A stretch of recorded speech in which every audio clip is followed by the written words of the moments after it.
बिस्मिल्लाहिर्रहमानिर्रहीम। अस्सलामुअलैकुम। उम्मीद है जी हमेशा की तरह आप खैरियत से होंगे। और हमने चैप्टर नंबर 13 जो है वो स्टार्ट किया हुआ है। आज हम स्टडी करने वाले हैं जी करंट के सोर्सेज कौन कौन से हो सकते हैं और करंट का इफ़ेक्ट क्या हो सकता है। मैं थोड़ा सा जो सिलेबस है उसे जल्दी लेके जा रहा हूँ ताकि हम at the end of session अच्छे तरीके से इसको रिवाइज कर सकें और इसकी प्रिपरेशन जो है वो बहुत अच्छी कर सकें। तो होप सो जी आप साथ साथ इसको पढ़ रहे हैं और इसको समझ रहे हैं। आज के आर्टिकल की तरफ चलते हैं जी। सबसे पहले हम देखेंगे इसके sources and effect of current. Sources आपके पास कौन कौन से होते हैं। सबसे पहली जो बात है वो इसमें ये याद रखने वाली होती है कि करंट जो होता है ना वो इंड्यूस होता है। कब इंड्यूस होता है? जब आप एक कंडक्टर पर पोटेंशियल डिफरेंस जनरेट करेंगे। मैं फिर से बात कर रहा हूँ पोटेंशियल डिफरेंस। मतलब कहने का ये है मेरे पास ये एक कंडक्टर है, इसके इस एंड पर 5 वोल्ट का पोटेंशियल है और इस एंड पे 0 का है। करंट क्या करेगा? 5 वोल्ट के पोटेंशियल से 0 की तरफ मूव करेगा। ठीक है। अब 5 वोल्ट से 0 की तरफ मूव करना ये बिल्कुल ऐसे ही है जैसे आप पानी को फ्लो करवाते हैं।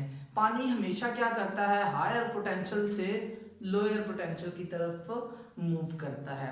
तो पानी का हायर पोटेंशियल से लोअर पोटेंशियल की तरफ मूव करना वो बेसिकली क्या होता है जी? वो आपके पास हमेशा हायर पोटेंशियल से लोअर पोटेंशियल मूव करता है। सेम यही बात आपके करंट के लिए भी है। करंट भी क्या करता है? हमेशा हाई पोटेंशियल से लो पोटेंशियल की तरफ मूव करता है। कब तक मूव करता रहेगा करंट? आपके पास स्टेडी करंट फ्लो करने के लिए एक कांस्टेंट पोटेंशियल डिफरेंस चाहिए। ठीक है। तो हम एक बात यहां पर नोट करते हैं, टू प्रोड्यूस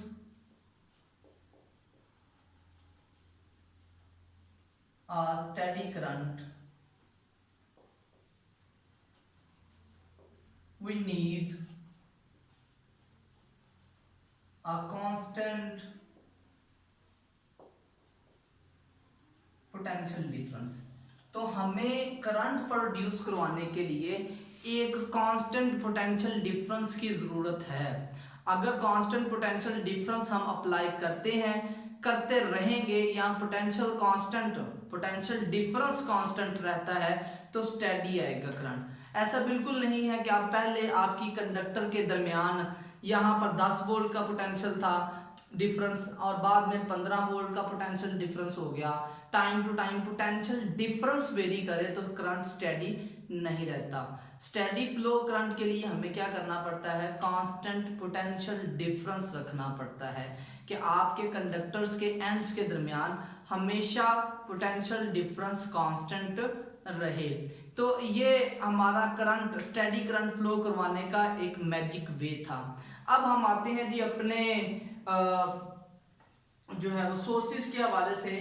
तो सोर्सेज में भी जाने से पहले हम एक चीज को समझ लेते हैं कि हम जो करंट होता है ना वो बेसिकली क्या करते हैं? डिफरेंट एनर्जीज को एक फॉर्मेट से दूसरी फॉर्मेट में कन्वर्ट करते हैं। ऐसा मुमकिन नहीं है कि हम डायरेक्टली करंट प्रोड्यूस करवा रहे हैं। मैं कुछ एक डिवाइसेस के नाम लूंगा और आप देखेंगे कि हम क्या करते हैं, डिफरेंट एनर्जीज के सोर्सेज होते हैं और उन्हें हम क्या कर लेते हैं? कन्वर्ट कर लेते हैं। तो सबसे पहला आपके पास जो मैं सोर्स लिख रहा हूं, नंबर 1 इज सेल। सेल आप लोगों ने डेली लाइफ में रूटीन में देखा हुआ है। सेल का काम क्या होता है? एक छोटी सी रफ सी डायग्राम बना लेते हैं इसकी, जस्ट लाइक दिस। ठीक है। अब इसमें क्या होता है? इस सेल के अंदर आपकी केमिकल एनर्जी होती है और ये केमिकल एनर्जी जो होती है ये कन्वर्ट होती है हमारे पास इलेक्ट्रिकल एनर्जी में।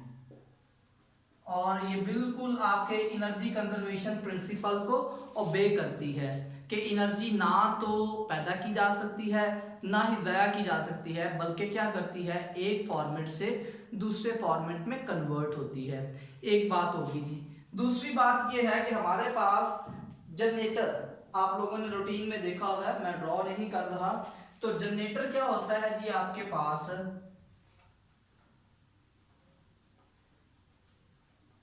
जनरेटर जो है, इस जनरेटर के अंदर प्रॉपर्टी है कि ये आपकी मैकेनिकल एनर्जी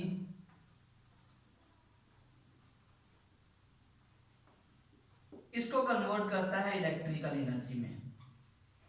इससे पहले क्या फिनोमिना होता है वो हमारा कॉन्सेप्ट या हमारी ऑब्जर्वेशन में नहीं है। बेसिकली तो हम उसमें पेट्रोल डालते हैं, पेट्रोल क्या करता है, केमिकल एनर्जी को कन्वर्ट करता है मैकेनिकल एनर्जी में। वो जो मैकेनिकल एनर्जी होती है वो उस रोटर को मूव करवाती है, तो फिर आपके पास क्या होता है, एनर्जी जनरेट होती है। जनरेटर हो गया जी। नंबर 3 आ गया जी हमारे पास थर्मोकपल।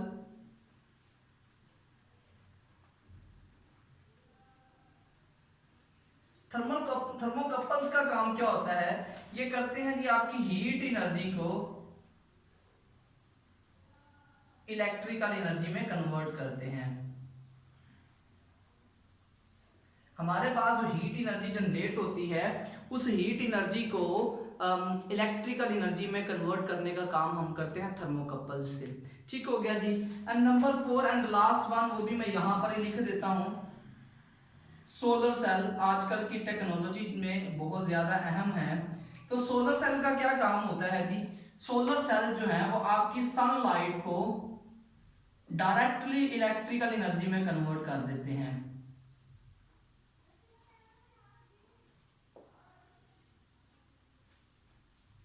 ठीक हो गया जी।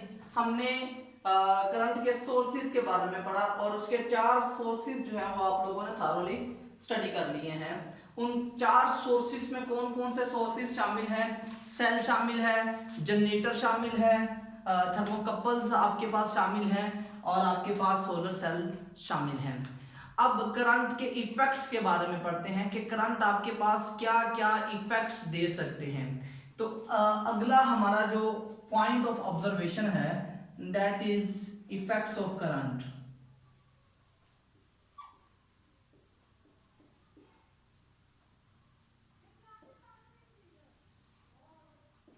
इफेक्ट्स ऑफ करंट में अगर पहली बात हम करें तो सबसे पहले और सबसे सिंपल जो है वो आपके पास आ जाता है जी हीटिंग इफेक्ट।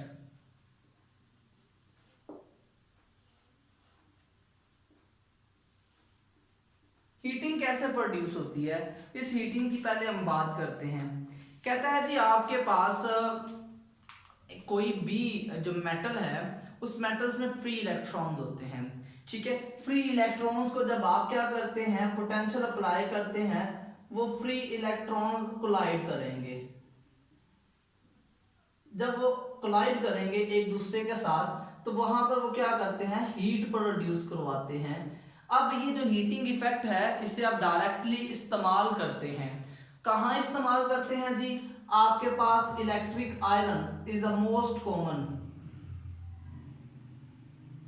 कपड़े प्रेस करने के लिए जो इस्तेमाल की जाती है इलेक्ट्रिक आयरन जो है वो हमारे पास इस हीटिंग का मेन जो है वो यूटिलाइजेशन हो रही है यहाँ पर। उसके बाद आपके पास आ जाता है इलेक्ट्रिक केटल्स।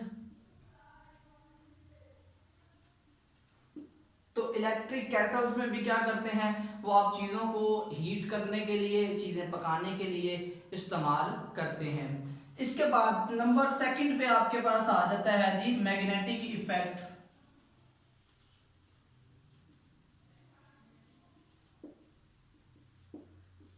मैग्नेटिक इफेक्ट बहुत इंपॉर्टेंट है। इवन आज की जितनी भी आपकी एप्लीकेशंस है वो सारी की सारी करंट के मैग्नेटिक इफेक्ट से रिलेटेड हैं। कहता ये है कि आपके पास कोई भी जो वायर है, कोई करंट कैरिंग कंडक्टर है, वो अपने गिर्द क्या करता है, मैग्नेटिक फील्ड प्रोड्यूस करता है। ये जो डॉट्स मैंने लगाए हैं ये डॉट्स एक वायर है, ऐसे आपके बोर्ड के आर पार गुजर रही है। इसी तरह ये एक वायर है, तो ये वायर्स के अराउंड एक सर्कुलर मैग्नेटिक फील्ड प्रोड्यूस होता है। तो आपकी जितनी भी मोटर्स हैं, बात करते हैं जी इलेक्ट्रिक मोटर्स,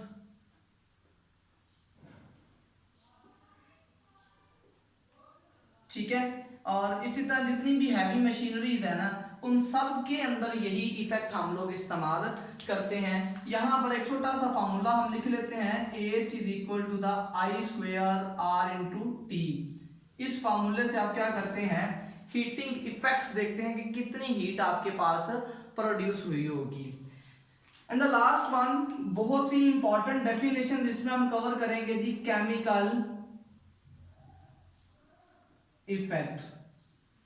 इस केमिकल इफेक्ट में क्या होता है, कहता ये है कि जब आपके पास कुछ सॉल्यूशंस होते हैं जो कि इलेक्ट्रिसिटी कंडक्ट करते हैं, जिनमें से मैं कुछ का नाम लिख देता हूँ, कॉपर सल्फेट है और डाइल्यूट H2SO4 है। ये कॉपर सल्फेट और डाइल्यूट H2SO4 की बात करें तो स्टूडेंट, ये जो H2SO4 है, ये आपकी लिक्विड बैटरीज जो हैं उनके अंदर तो होता ही एसिड H2SO4 है, 30% H2SO4 और आपका 70% जो है वो इसमें पानी होता है, वाटर होता है। तो डाइल्यूट आपने इसको यहीं पर ही कर लिया था। तो आप जब भी देखें आपके यूपीएस घरों में इस्तेमाल करते हैं, उसमें बैटरी में आप कहते हैं जी महीने बाद या 15 दिन बाद या 1.5 महीने बाद उसमें पानी डालना पड़ता है। तो वो पानी क्या करना पड़ता है, वो आयोनाइजेशन में एवेपोरेट हो जाता है या कहीं ना कहीं से वो यूटिलाइज होकर वेपर से बाहर निकल जाता है। तो वो पानी जो है हम डाल के अपने एसिड की डाइल्यूशन करते हैं ताकि वो अच्छे से अच्छा कंडक्ट कर सके। अच्छा जी, ऐसा प्रोसेस जिसमें हम क्या करते हैं, किसी सॉल्यूशन के अंदर करंट पास आउट करें और वो आयंस में कन्वर्ट हो जाए, उसे हम कहते हैं electrolysis. The process of ionization by the passage of current is called as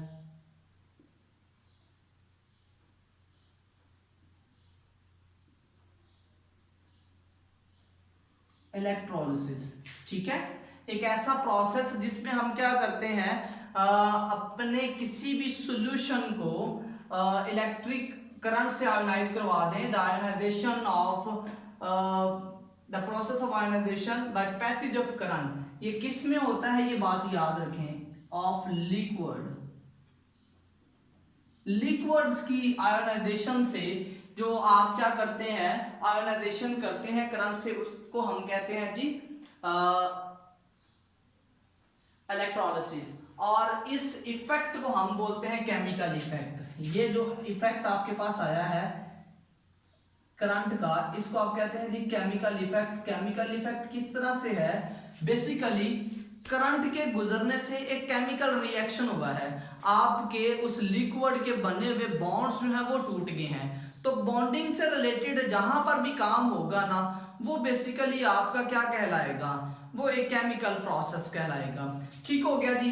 उसके बाद एक पॉइंट लिखते हैं, the liquid is known as electrolyte. उस लिक्विड को हम क्या बोलते हैं, इलेक्ट्रोलाइट्स बोलते हैं। ठीक हो गया जी। और उसके बाद बात करते हैं जी, the rods used to pass current are known as electrodes। जिन रोड्स को आप इस्तेमाल करते हैं करंट को पास आउट करवाने के लिए, उन्हें हम कहते हैं जी वो आपके इलेक्ट्रोड्स हैं। यहाँ पर मैं इलेक्ट्रोड बना रहा हूँ आपके पास, ये एक मेरे पास एक सॉल्यूशन है और उस सॉल्यूशन के अंदर मैंने 2 इलेक्ट्रोड लिए हुए हैं कॉपर के, और उन्हें मैंने सॉल्यूशन के अंदर डिप किया हुआ है।